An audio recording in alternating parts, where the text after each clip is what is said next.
Hi, Josh. Hey, Uh, Simple question. How do you start Derrick Henry?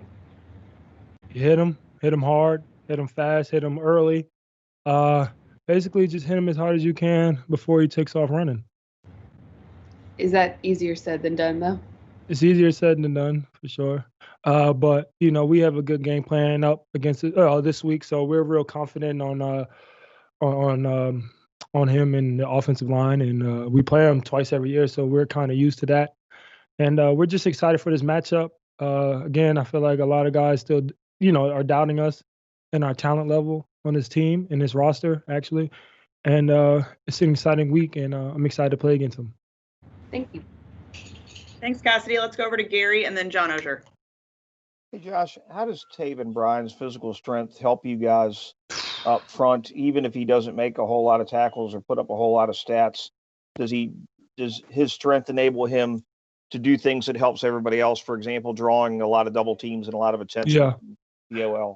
Man, the man is just real destructive. He calls pile ups, he calls havoc, he makes havoc, and he's just a guy that you will want on your team every play. I love rushing against Taven because I know what he's going to give me. I know he's going to push the pocket, and I know he's going to make my job a lot easier. And just to see the progress that he's made over the last 3 years is just exciting. I know he started off a little slow, but man, Taven has been balling, and I'm really excited to see him play this week. I think the battle's going to be won. He's going to be one of the main key factors to this week, and I'm excited to see him play. And Josh, when talking about the interior of the defensive line, do you think the fourth down stop by Avery was a turning point for the defense the other day? Oh yeah, I believe so. Cause I know in years past, man, we would have you know gave that up or something. But I know this year, man, we fight for each other, man. We fight together, and we play for each other. And with him doing that, we just had momentum, and that was just we knew nobody can really run with us, nobody can really stop with us. And ever since then, we play together. We don't play individual reps. Uh, and it's just excited, and I was happy for him, and hopefully we'll make many more plays like that. But yes, Thank it you. was a turning point for us. Okay, thank you, Josh. Thanks, Gary. Let's go over to John Ozier and then Mark Long. What's up, Josh? What have you seen out of Miles this year so far? Is there a difference between last year and this year to you? Oh yeah, man. Miles, he doesn't have to talk anymore. I guess. He gets the call, he gets to see the formation, and then he just reacts. So he's Miles is a heck of a linebacker. He showed that this week. I mean, last week, and I feel like this week is an even bigger challenge for him. And I know he's really prepared himself. He's been practicing as hard as he could every play, and I'm just excited to see him come downhill and make those big plays again.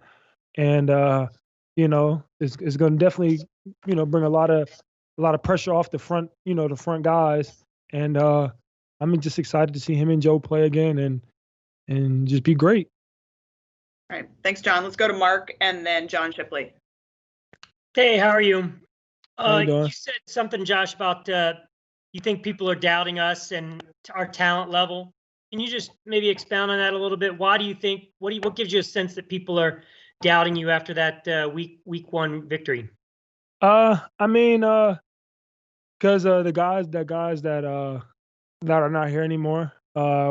A lot of good players left our organization, and they really saw that, and they was like, "Oh, they're weak now." But little do they know, they're not in the locker room with us, and they don't see the guys that we have, and they don't see how well we play together, and we're a family, man. We play for each other. We play as one, and that's just how our mindsets is. And I'm just excited to get going again. Would you think winning at Tennessee would be an eye opener for maybe everybody around the league, not necessarily in the locker room, but other outsiders? I mean, I feel like it's always going to be that doubt when people think about us, and that's just the status quo we have to change around here. But we're really focusing on ourselves and how we play week in and week out, and because we're not really focused on the outside noise. We hear it all the time since freaking probably Jalen left that we weren't going to be a good team, and everybody left after that, and it's just been getting worse and worse. And now they saw us play last week, and now they're surprised, and so yeah, I think it's a big game for us. it's a big game because it's a divisional game. It's a game we must have.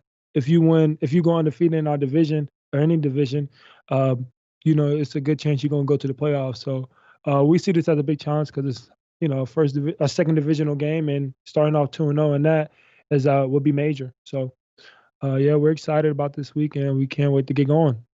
Thanks, Josh. Thanks, Mark. All right, let's jump over to John Shipley and then D-Rock. Hey, Josh. Hope you're doing well, man. I'm doing great. Hey, so the Titans' offensive line, obviously, they don't have Conklin at right tackle anymore. But what have you seen from the guys that they do have on the edges on tape when you've watched them? I mean, it's the same offensive line. They had this is my second year playing them, so it's basically the same offensive lines. I played against Kelly already, so it's relatively the same. Basically, they're a good offensive line. I mean, they have to be a good offensive line when you got a back like that in the backfield. So I'm excited about this challenge, but like I said last week, I'm worried about us, and I feel comfortable. I feel like I'll take my D line over any offensive line any day, and we're just excited about this weekend. All right, thanks, Josh. Thanks. Let's jump over to D-Rock and then Jordan.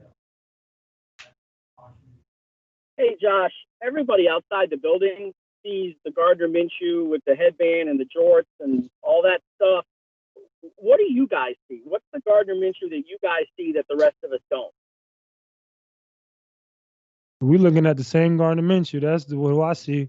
I see a superstar. I think, in my eyes, I do believe Gardner is a superstar. In my eyes, I think he's a great quarterback. I feel like he's shown that many times, and he's going to continue to show that. He has the whole team, the whole organization behind him, and I feel like that's all you really need as a football player. As long as you have your teammates that support you and are with you every play, and who want the best for you, and an organization that wants the same as well.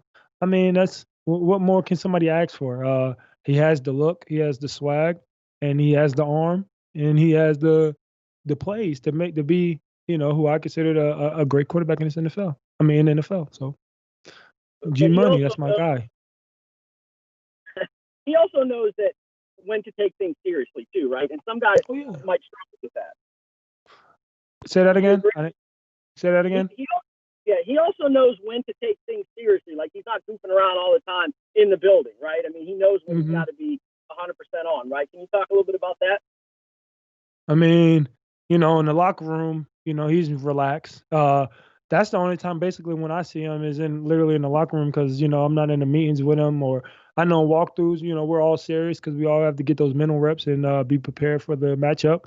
But, in the locker room, he's G Money to me. He's, laughing, joking, hitting each other, doing what everybody else do. So, and that's great to see that your quarterback is like that. And he was a well-rounded individual and who's super cool and chill.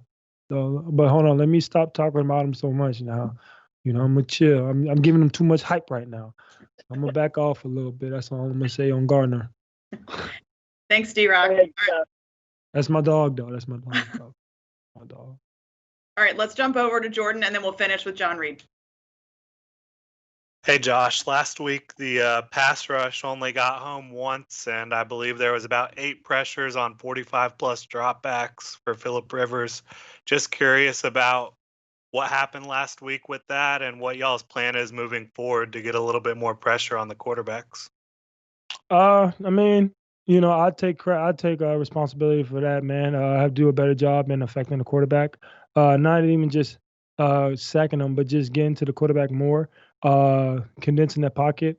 So I feel like it starts off with me, and I have to do a better job at that, and which I know I am this week. I got game 1 jitters, game 1, all that out the way, and now I'm really focusing on what I need to do. I had a great practice today, and we all did, pass rush wise, and I feel like we're ready to get after these guys, and I feel like we're going to show it this week. Thanks, Josh. All right, thanks, Jordan. Let's wrap it up with John Reed. Josh, got 2 questions for you. Are you tired of, I know this only your second year here in Jacksonville, but are you tired that you keep hearing that you can't win in Nashville and the House of Horrors and all that stuff? What goes through your mind when you hear that? I mean, that's somebody's personal opinion. I never be mad at anybody's personal opinion. I'm a professional athlete. There's always gonna be guys that, you know what I'm saying, I talk crap. You can be the best player like LeBron, the best player in the best basketball player in the world, and he still gets talked about as, not one of the best. You know what I mean? So, there's always gonna be those people out there criticizing about what you do. And I know that's how it is here. So can't let that affect, on how we play. We're a new team this year, and you know, we just ready to prove and shock the world and win a lot of games in this organization for each other. Did you say earlier, I might have misheard you, did you say earlier that some of the former players that left doubted you guys, or was that like you were talking about the public in general? I mean, no, I feel like when the media said when people see that some of our best players leave, they think, they think, oh, that team's going to be crappy. You know what I mean? But little do they know, they're not in our organization. They don't know what type of guys we have now and what type of competitors that we have. And we play together. We play as one defense, one sound, one mind, and that's how we execute, and that's how we're going to continue to play for the rest of the season. Thank you, man. Yep. Thanks, John, and thank you, Josh.